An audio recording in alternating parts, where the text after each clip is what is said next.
Antes de iniciarmos, já se inscreva no canal, deixe seu like, comente e compartilhe nossos vídeos. Assim você ajuda o canal a continuar crescendo e chegando a cada dia mais longe. Quer ter acesso a conteúdos exclusivos? Torne-se membro e ajude nosso canal a chegar a mais pessoas. Tenha um bom susto. Meu nome é Carlos, e eu trabalhava no Banco Crefisul, no 15º andar do edifício Joelma, lá em São Paulo.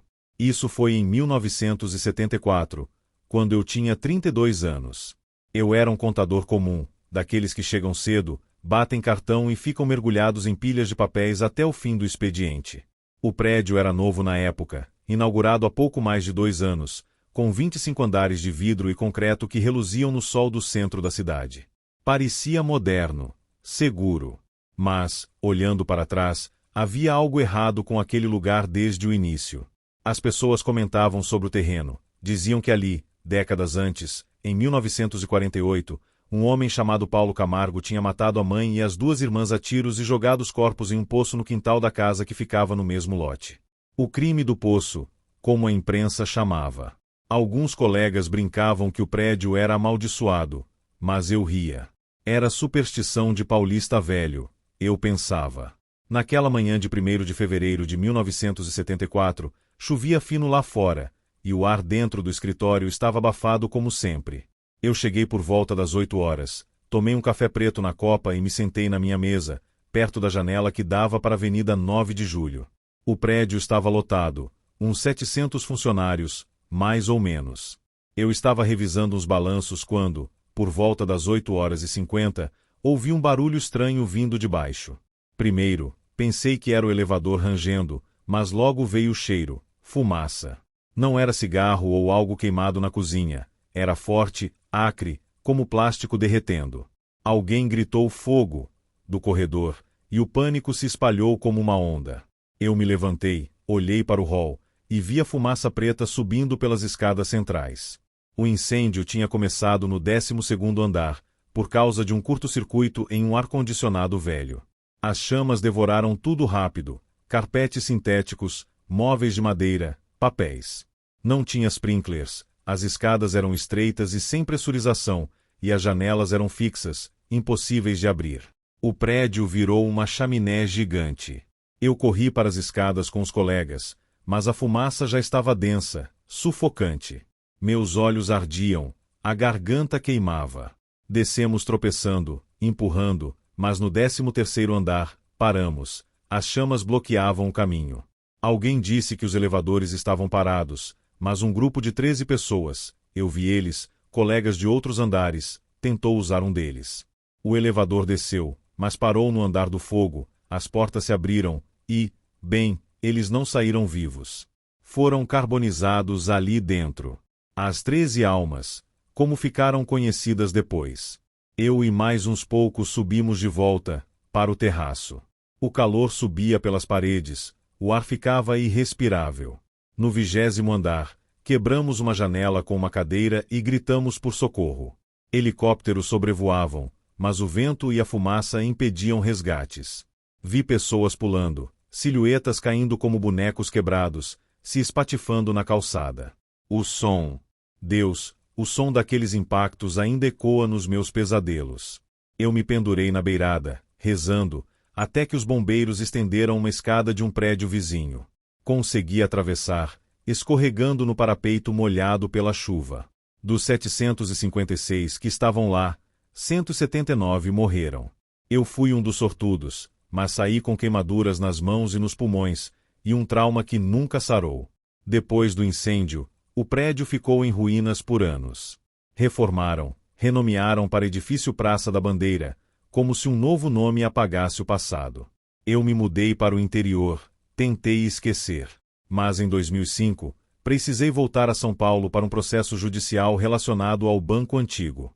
Meu advogado marcou uma reunião no 14º andar do Praça da Bandeira. Ironia do destino. Eu relutei, mas fui. O prédio parecia normal agora. Elevadores modernos, ar-condicionado novo, carpetes limpos. Mas assim que entrei no saguão, senti um calafrio.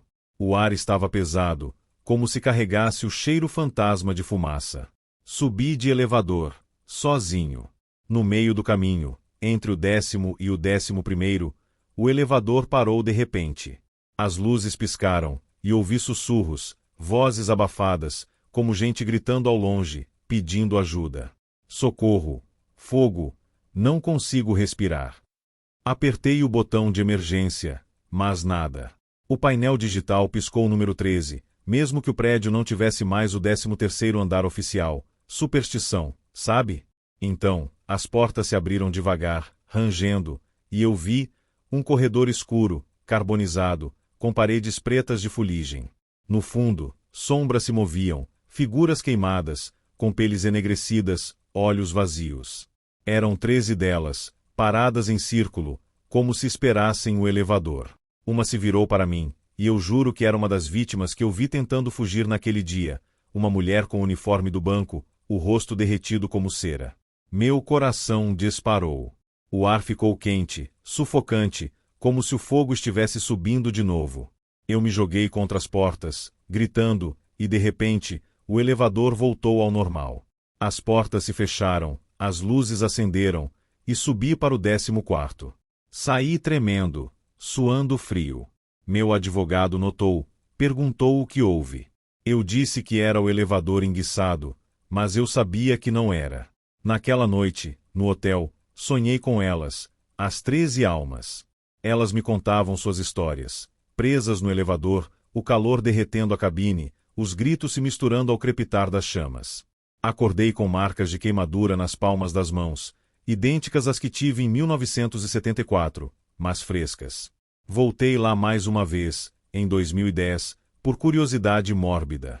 Fui à noite, com um amigo médium que insistiu.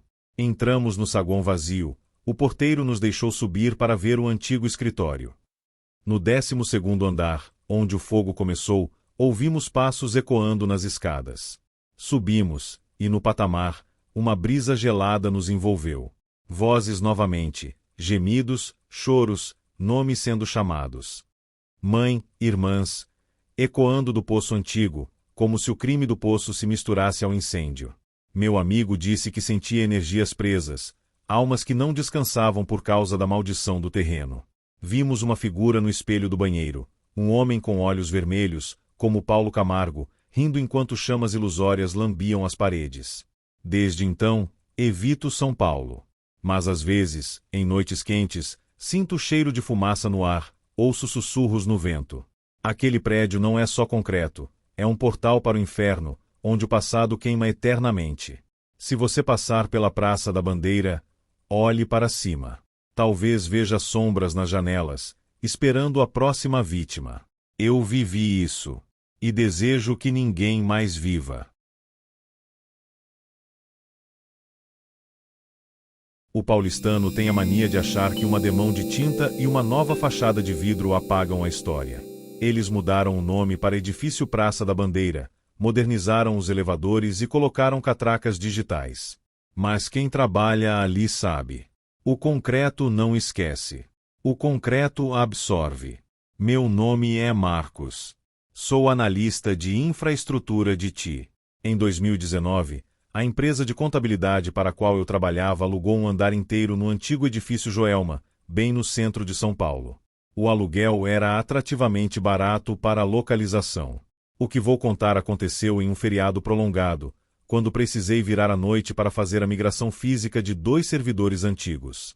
Eu não acreditava em fantasmas. Acreditava em cabos de rede, fibra ótica e ar-condicionado. Mas aquele prédio quebrou a minha lógica em pedaços. Era noite de sexta-feira.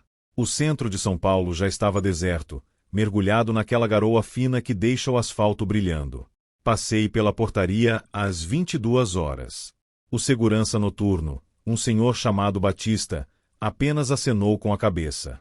Ele ficava numa guarita de vidro blindado e me disse uma única coisa antes de eu passar pela catraca: se ouvir barulho de obra no andar de cima, não vai lá checar. Fica no seu andar. Achei que fosse uma piada de mau gosto. Entrei no elevador e apertei o botão do 15º andar. O prédio estava em silêncio absoluto. O tipo de silêncio pesado, que faz pressão nos ouvidos. Fui direto para a sala dos servidores, um ambiente pequeno, isolado por vidro e mantido a exatos 18 graus Celsius. Coloquei meus fones de ouvido e comecei o trabalho de espelhar os discos rígidos. O problema começou por volta das 2h40 da manhã. A energia da sala deu um pico. As luzes de LED piscaram e os nobriaques apitaram em uníssono.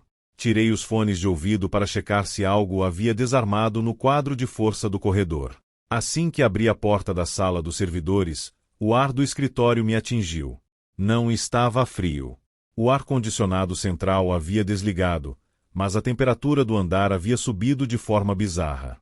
Estava abafado, o ar denso e pesado. E então, o cheiro veio. Não era cheiro de fiação velha em curto ou de mofo. Era um odor agridoce e pungente de plástico derretido, borracha queimada e cabelo tostado. O cheiro era tão forte que minha garganta fechou instantaneamente, e meus olhos começaram a lacrimejar. Caminhei pelo corredor escuro do escritório, iluminado apenas pelas luzes de emergência verdes. Ploc, ploc, ploc. O som vinha do teto de gesso. Parecia o barulho de gotas grossas caindo, mas não chovia dentro do prédio. O som acompanhava meus passos. Quando cheguei perto da copa, o barulho parou. Peguei meu celular. Sem sinal. Olhei pela janela de vidro do escritório. A Avenida 9 de Julho lá embaixo parecia estar a quilômetros de distância. Decidi que o trabalho poderia esperar até de manhã. Eu só queria sair dali. Fui até o hall dos elevadores e apertei o botão de descida. O display digital acima da porta de aço marcou a subida de um dos carros. Ele vinha do térreo. 5, 6, 7, 8. Ele passou pelo meu andar. O número no display continuou subindo. 16, 17, 18, 19. O elevador parou no 19º andar. E não desceu mais. Fiquei encarando o display por 2 minutos. O silêncio do hall foi rasgado por um som abafado, vindo do poço do elevador. Era como se dezenas de mãos estivessem espalmando as portas de metal pelo lado de dentro, no andar lá em cima. Bam! Bam! Bam! E, de repente, um grito agudo, feminino, que ecoou pelos cabos de aço até o meu andar. Eu recuei, tropeçando nos meus próprios pés. Não ia esperar aquela caixa de metal descer. Corri para a porta da escada de emergência. O pior erro que eu poderia ter cometido. Empurrei a pesada porta corta-fogo. As escadarias do Joelma são uma espiral de concreto apertada. No instante em que a porta se fechou atrás de mim, o ambiente mudou. A temperatura ali dentro não estava quente, estava infernal. Era como abrir a porta de um forno industrial. Não havia fumaça visível, mas eu não conseguia respirar. O ar rasgava meus pulmões. O cheiro de carne queimada e alvenaria calcinada era tão violento que eu vomitei a seco no patamar. E eu não estava sozinho. O som começou embaixo de mim e subiu em um crescendo aterrorizante. O barulho de centenas de pessoas correndo, tossindo e chorando. O eco na escadaria multiplicava o desespero. Era o caos absoluto daquela manhã de 1974, reproduzido na minha frente como um disco riscado. Pelo amor de Deus, me ajuda. A porta tá trancada. Sobe. Sobe para o telhado. As vozes passavam por mim. Eu sentia os esbarrões invisíveis nos meus ombros. O ar estava tão quente que minha camisa grudou no corpo. Comecei a descer correndo, pulando os degraus de 3 em 3, chorando de pânico. A cada andar que eu descia, o calor aumentava, como se eu estivesse correndo para dentro do centro do incêndio. Foi no patamar do 8º andar que a ilusão se tornou física. Eu parei por meio segundo para recuperar o fôlego. Olhei para a parede branca da escadaria. A luz fluorescente piscou. E, no estroboscópio da luz falhando, eu vi a mão. Não havia corpo. Apenas o formato de uma mão esquelética, negra como carvão, que bateu violentamente contra a parede branca a centímetros do meu rosto, deixando uma marca de fuligem oleosa perfeitamente nítida no reboco. O som do choro ao meu redor virou um zumbido unificado e agudo. Joguei meu corpo escada abaixo, caindo, raspando os braços no concreto, até finalmente alcançar o térreo. Empurrei a porta do térreo com os 2 pés. O ar-condicionado gélido da recepção bateu no meu rosto. Eu caí de bruços no chão de mármore limpo, sugando o ar limpo como um homem se afogando. O Batista, o segurança noturno, saiu da guarita com a lanterna na mão. Ele não parecia assustado, apenas resignado. Ele caminhou até mim, me ajudou a levantar e me entregou um copo de água do bebedouro. Ele não perguntou o que aconteceu. Ele apenas olhou para o meu ombro esquerdo. Eu acompanhei o olhar dele. Na minha camisa social branca, na altura do ombro, havia a marca perfeita de uma mão humana, pequena e fina, feita de uma fuligem negra, espessa e com cheiro de madeira queimada. Peguei minha mochila na guarita e fui embora. Pedi demissão na segunda-feira por e-mail, exigindo que meu supervisor fosse buscar minhas ferramentas no 15º andar. O prédio pode ter mudado de nome. Podem ter lavado o chão, trocado as janelas e colocado catracas novas. Mas aquelas pessoas nunca saíram das escadas. O incêndio ainda está acontecendo lá dentro, num ciclo sem fim, escondido logo atrás das portas corta-fogo. Meu nome é Ana Lúcia, e eu era secretária no 18º andar do edifício Joelma, em São Paulo, no fatídico ano de 1974. Tinha 28 anos na época, recém-casada, cheia de sonhos bobos sobre uma vida tranquila no subúrbio. O prédio, com sua fachada reluzente de vidro e aço, parecia um símbolo de progresso, 25 andares erguidos sobre o que antes era um terreno comum, no coração da cidade. Mas os boatos corriam pelos corredores como ratos. O lote era maldito. Em 1948, um professor de química chamado Paulo Ferreira de Camargo assassinara a mãe e as 2 irmãs a tiros, escondendo os corpos em um poço cavado no quintal. O crime do poço, como os jornais sensacionalistas batizaram. Alguns diziam que o poço ainda existia, selado sob o concreto do subsolo, e que as almas das vítimas sussurravam nas noites de vento. Eu ria disso tudo. Era católica devota, mas não acreditava em fantasmas. Até aquela manhã. Era 1º de fevereiro, uma sexta-feira úmida e cinzenta. Cheguei ao trabalho às 8h15, como sempre, com um vestido florido e uma xícara de café na mão. O escritório do banco onde eu trabalhava estava agitado, pilhas de documentos, máquinas de escrever tilintando, o cheiro de cigarro e perfume barato no ar. Por volta das 8h45, senti um tremor sutil no chão, como se o prédio respirasse. Pensei que era o metrô passando embaixo, mas logo veio o odor, fumaça densa, química, como borracha queimando. Alguém do andar de baixo gritou incêndio, e o caos explodiu. O fogo começou no 12º andar, um curto-circuito em um aparelho de ar-condicionado sobrecarregado. As chamas se alastraram vorazmente, os materiais inflamáveis, os carpetes sintéticos, as divisórias de madeira, tudo virando combustível.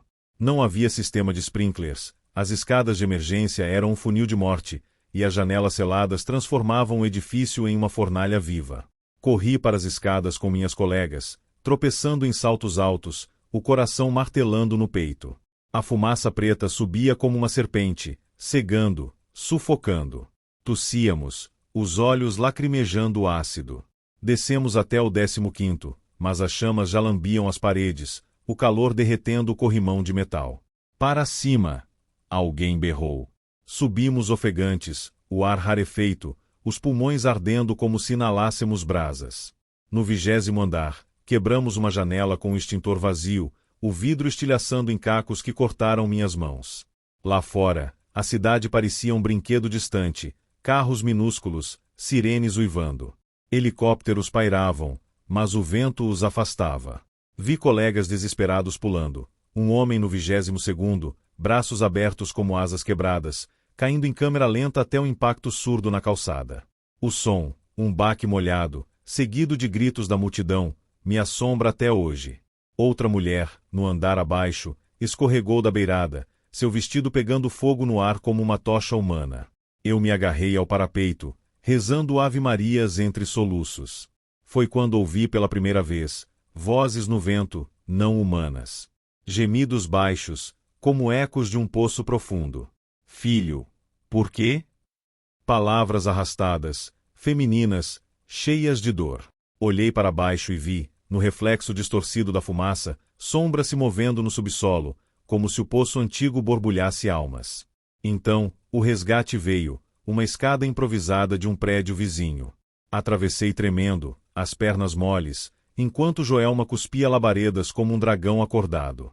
Sobrevivi, mas com cicatrizes nos braços e uma tosse crônica que durou anos. Dos quase 800 no prédio, 179 pereceram, incluindo aqueles 13 no elevador, as 13 almas, presas em uma caixa de metal derretendo, seus gritos eternizados nas reportagens. O edifício foi reconstruído anos depois, rebatizado de Praça da Bandeira, como se um nome novo lavasse o sangue e as cinzas. Eu me afastei de São Paulo, mudei para o litoral, tentei reconstruir a vida. Mas em 1998, uma herança familiar me obrigou a voltar. Documentos perdidos no incêndio precisavam ser validados em um escritório no 16º andar do novo prédio. Entrei relutante, o saguão moderno cheirando a desinfetante, mas com um peso invisível no ar, como se o concreto guardasse memórias. Peguei o elevador sozinha, erro fatal. Entre o 11º e o 12º, ele parou abruptamente. As luzes piscaram, o ar esfriou de repente, condensando em baforadas visíveis. Ouvi um gotejar distante, como água em um poço, e então sussurros: mãe, irmãs, o poço nos chama. O painel piscou o número 13, um andar que não existia mais, pulado por superstição. As portas se entreabriram com rangido enferrujado, revelando um corredor fantasmagórico, paredes chamuscadas, fuligem escorrendo como lágrimas negras, o chão coberto de cinzas que se mexiam sozinhas. No escuro, figuras emergiram, 13 silhuetas carbonizadas, peles rachadas como terra seca, olhos vazios brilhando com um fogo espectral. Elas se aproximaram arrastando os pés, deixando pegadas de fuligem que fumegavam. Uma delas, uma mulher com resquícios de uniforme queimado, estendeu a mão esquelética para mim. Junte-se a nós, o fogo purifica. Senti o calor subir pelo elevador, minhas cicatrizes antigas latejando, queimando como se o incêndio renascesse na minha carne. Gritei, apertei todos os botões, e o elevador sacudiu, fechando as portas no último segundo. Subi para o 16º, caindo de joelhos no hall, hiperventilando. O segurança veio, disse que era defeito técnico, mas eu vi o medo nos olhos dele. Naquela noite, em casa, acordei com marcas frescas nas palmas, impressões de mãos queimadas, como se alguém me agarrasse no sono.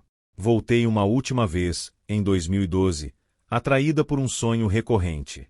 Nele, Paulo Camargo, o assassino do poço, aparecia no espelho do banheiro do 12º andar, seu rosto distorcido, rindo enquanto o sangue escorria das paredes. Convenci um ex-colega, agora zelador noturno, a me deixar entrar após o expediente. O prédio vazio ecoava nossos passos como um túmulo.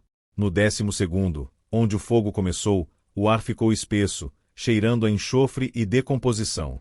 Ouvimos choros, não de bebês, mas de mulheres adultas, ecoando das tubulações como se o poço as amplificasse.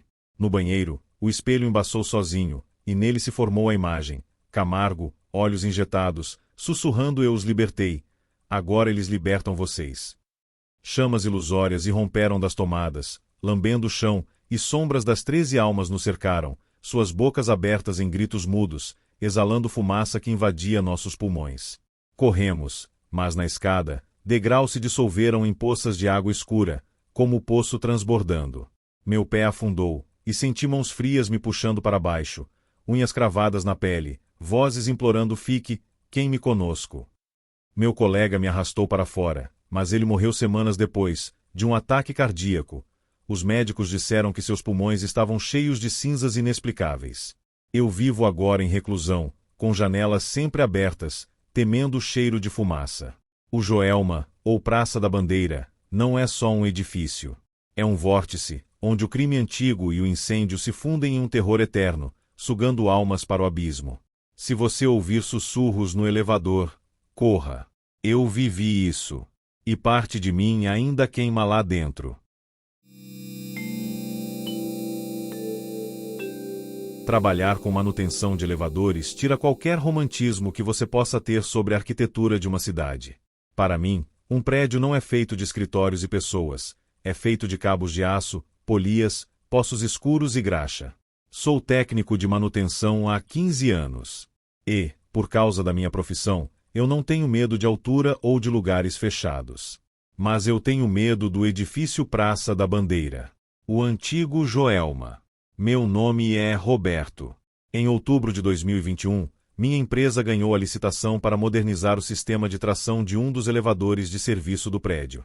Era um trabalho que precisava ser feito de madrugada, para não atrapalhar o fluxo comercial. Eu fui escalado para o turno das 23 horas às 5 horas. Sozinho. A tragédia de 1974 é de conhecimento público, e a lenda das 13 almas, as pessoas que morreram carbonizadas tentando escapar pelos elevadores, é contada em toda a roda de técnicos. Mas, para mim, era só folclore. Até aquela noite no poço esquerdo. O elevador número 3 estava apresentando falhas no sensor de nivelamento. Ele parava alguns centímetros abaixo do andar, ou as portas simplesmente se recusavam a abrir. Eu precisava descer até o teto da cabine para calibrar os sensores magnéticos no trilho. O prédio estava morto. Desliguei o painel principal no 20º andar, calcei as luvas de raspa e abri a porta do pavimento com a minha chave de fenda especial. Pulei para cima do teto do elevador, no escuro do poço, iluminado apenas pela minha lanterna de cabeça e pela lâmpada amarela de serviço da própria cabine. O cheiro dentro de um poço de elevador é sempre o mesmo, poeira e óleo lubrificante. Mas, assim que conectei meu rádio no painel de inspeção para assumir o controle manual, o cheiro mudou. Uma lufada de ar subiu do fundo do poço, trazendo um odor forte de fuligem úmida, amianto e algo doce que lembrava carne de porco assada. Senti meu estômago embrulhar na mesma hora. Apertei o botão de descida no controle manual. A cabine rangeu e começou a descer devagar. 13, 12, 11. No 10º andar, a cabine parou sozinha. Um solavanco seco que me fez cair de joelhos sobre o teto de metal. Verifiquei o painel. Nenhuma falha elétrica. Apertei o botão para subir de volta. Nada. O sistema estava completamente travado. Foi então que a lâmpada de serviço em cima da cabine piscou e apagou. Fiquei apenas com a luz da minha lanterna de cabeça. O silêncio do poço era tão grande que eu conseguia ouvir o meu próprio sangue pulsando nos ouvidos. Até que o barulho começou dentro da cabine vazia, logo abaixo dos meus pés. Primeiro, foi um chiado elétrico, como um rádio antigo fora de sintonia. Depois, transformou-se em um murmúrio abafado. Vozes. Muitas delas. Falando ao mesmo tempo em um tom desesperado, mas baixo demais para eu entender as palavras. Ajoelhei-me no teto de metal, colando o ouvido na chapa fria. O som mudou. As vozes pararam. Em seu lugar, ouvi o barulho de unhas arranhando o metal. Não era uma pessoa arranhando. Eram dezenas de mãos. Scrish, scrish, scrish. Elas arranhavam o teto da cabine por dentro, como se estivessem tentando cavar um buraco no aço. O som era frenético, violento. Tem alguém aí embaixo? Eu gritei, a voz ecoando pelo poço infinito. O arranhão parou na hora. Um frio sobrenatural tomou conta do poço. Minha respiração virou fumaça. Eu tremia tanto que a luz da lanterna na minha cabeça balançava pelas paredes de concreto sujas de graxa.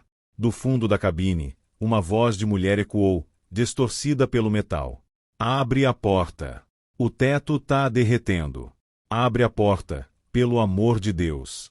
Todo elevador tem uma escotilha de emergência no teto.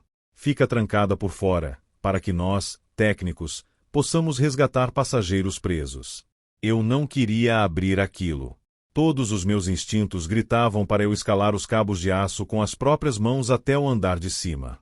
Mas a porta bateu. Bam! Algo bateu com força bruta contra a escotilha por baixo, amassando a chapa de aço para cima. Bam!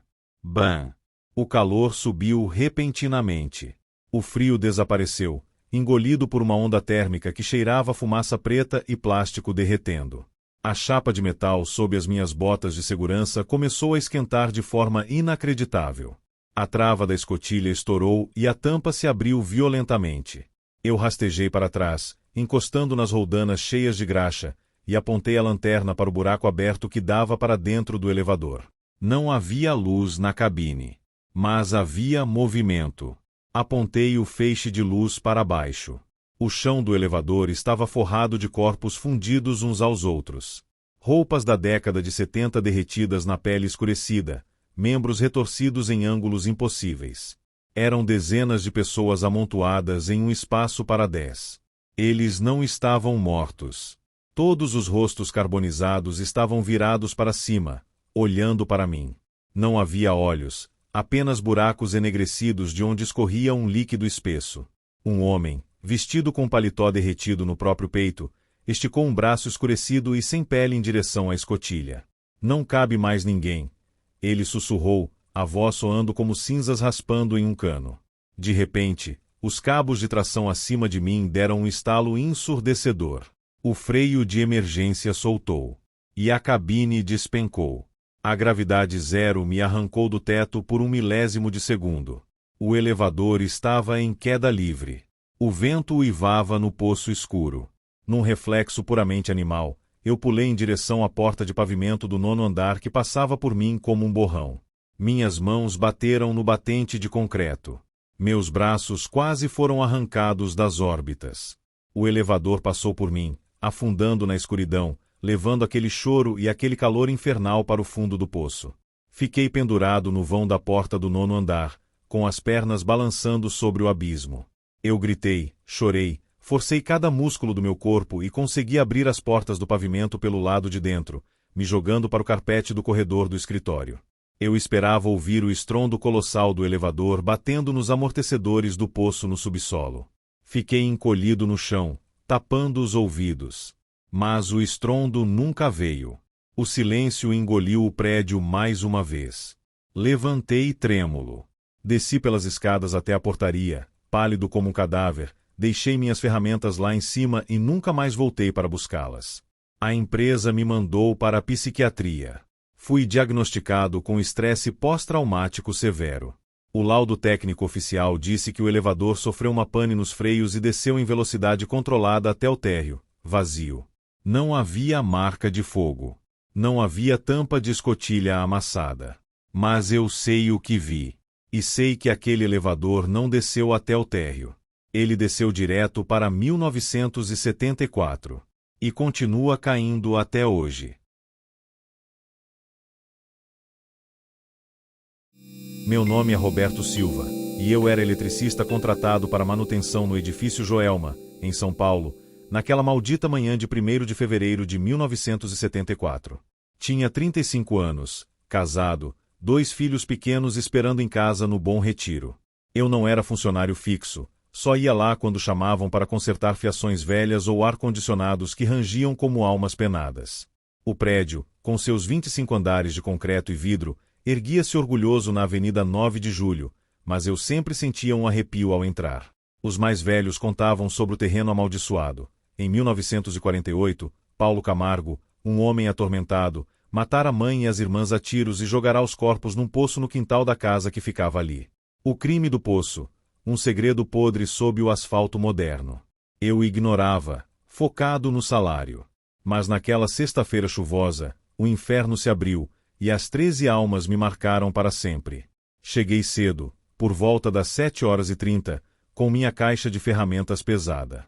O saguão estava quieto, só o eco dos meus passos e o zumbido dos elevadores. Meu serviço era no 12º andar, um ar-condicionado defeituoso no escritório de um banco. Subi no elevador de serviço, sozinho, sentindo o cheiro úmido de mofo que sempre pairava ali.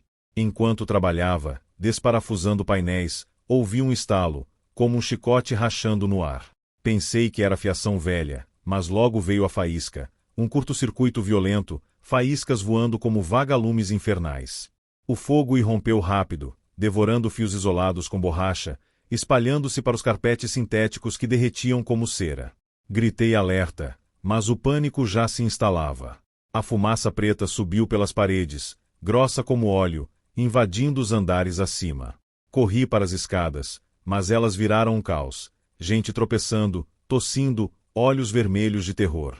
O prédio não tinha preparo, sem sprinklers, janelas fixas, escadas estreitas que funilavam a morte. Voltei para o hall dos elevadores, onde um grupo se aglomerava. Eram 13 deles, Colegas de andares variados, desesperados. Uma secretária jovem, um contador de óculos tortos, um porteiro idoso, mães e pais de família, rostos comuns que eu via nos corredores. O elevador! Alguém gritou. É nossa chance! Eu hesitei. Sabia que elevadores em incêndios eram armadilhas, mas eles entraram, apertados como sardinhas. As portas se fecharam devagar, e eu vi seus olhos, medo puro, misturado a uma esperança frágil. Fiquei para trás, optando pelas escadas novamente. Enquanto descia tropeçando na fumaça, ouvi o grito coletivo, um uivo mecânico misturado a vozes humanas. O elevador parara no andar do fogo, as portas se abrindo para o inferno. As chamas os engoliram vivos, o metal derretendo, a cabine virando um forno, peles borbulhando, ossos crepitando. Eu não vi, mas senti, um tremor no prédio, como se almas fossem arrancadas à força. Consegui sair pela lateral, escalando uma janela quebrada no 10º andar, cortando as mãos em vidros afiados. Lá fora, a chuva misturava-se às lágrimas, e os bombeiros puxavam corpos carbonizados. Dos 756 no prédio, 179 morreram. As 13 almas viraram lenda, presas no elevador, seus restos irreconhecíveis, enterrados juntos num cemitério da cidade. O Joelma foi reconstruído, rebatizado de Edifício Praça da Bandeira, como se tinta nova apagasse cinzas. Eu sobrevivi com queimaduras leves e uma culpa que roía. Por que não os parei? Mudei de profissão, virei taxista, tentando esquecer.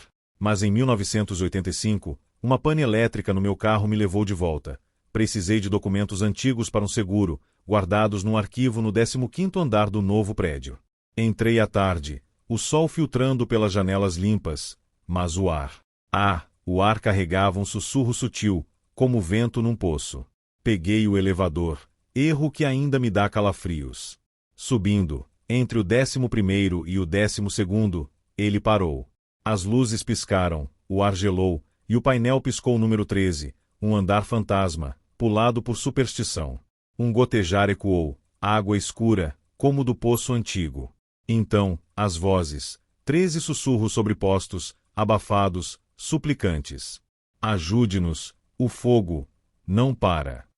As portas se entreabriram com um rangido de metal torto, revelando não um corredor moderno, mas uma cabine carbonizada, paredes enegrecidas, fuligem caindo como neve suja, o chão pegajoso de resíduo derretido. Lá estavam elas, as 13 almas, materializadas no breu. Figuras esqueléticas, peles rachadas e fumegantes, olhos vazios brilhando com brasas eternas. A secretária jovem estendia uma mão derretida. Você nos viu entrar, por que não veio? O contador de óculos tortos, agora fundidos ao crânio, murmurava, o poço nos chama. Camargo ri lá embaixo. Senti o calor subir, minhas cicatrizes antigas queimando como se o fogo renascesse. O ar sufocava, cheirando a carne chamuscada e borracha queimada. Elas se aproximaram, arrastando pés que deixavam pegadas flamejantes, e eu juro que toquei uma, fria como gelo, mas queimando como ácido. Gritei, esmurrando os botões, e o elevador sacudiu, fechando as portas. Subi para o 15º, caindo no hall como um trapo. O atendente disse que era falha técnica, mas seus olhos desviavam. Naquela noite, sonhei com elas, presas no elevador eterno, o poço transbordando sangue e cinzas, Camargo no fundo, rindo enquanto as almas giravam em círculo, implorando liberação. Acordei com marcas, 13 impressões de dedos queimados no meu braço, frescas e latejantes. Anos depois, em 2003, a curiosidade me venceu. Voltei à noite, com um padre amigo que ouvia confissões de assombrados. Entramos pelo subsolo, onde o poço selado supostamente jazia. O ar lá embaixo era fétido, como decomposição misturada a enxofre. Ouvimos os passos, 13 pares, ecoando nas tubulações. No elevador de serviço, paramos no 12º. As luzes se apagaram, e no escuro, elas surgiram, fantasmas luminosos, circulando-nos. O fogo nos une ao poço, sussurraram em uníssono. Camargo matou 3, mas nós somos 13, o equilíbrio quebrado. Chamas espectrais irromperam das paredes, lambendo nossos pés, e o padre recuou, sua cruz derretendo em suas mãos. Sentimos o puxão, mãos invisíveis nos arrastando para o chão, como se o poço abrisse sob nós. Junte-se, queime, liberte-nos. Corremos, mas o padre sofreu um infarto dias depois. Os médicos encontraram cinzas em seus pulmões, inexplicáveis. Eu vivo agora em reclusão, evitando elevadores, sentindo o cheiro de fumaça em noites quentes. As 13 almas não descansam, elas vagam no Joelma, no Praça da Bandeira, esperando completar o círculo. Se você ouvir 13 sussurros num elevador parado, não responda. Eu vivi isso. E parte da minha alma ainda queima com elas.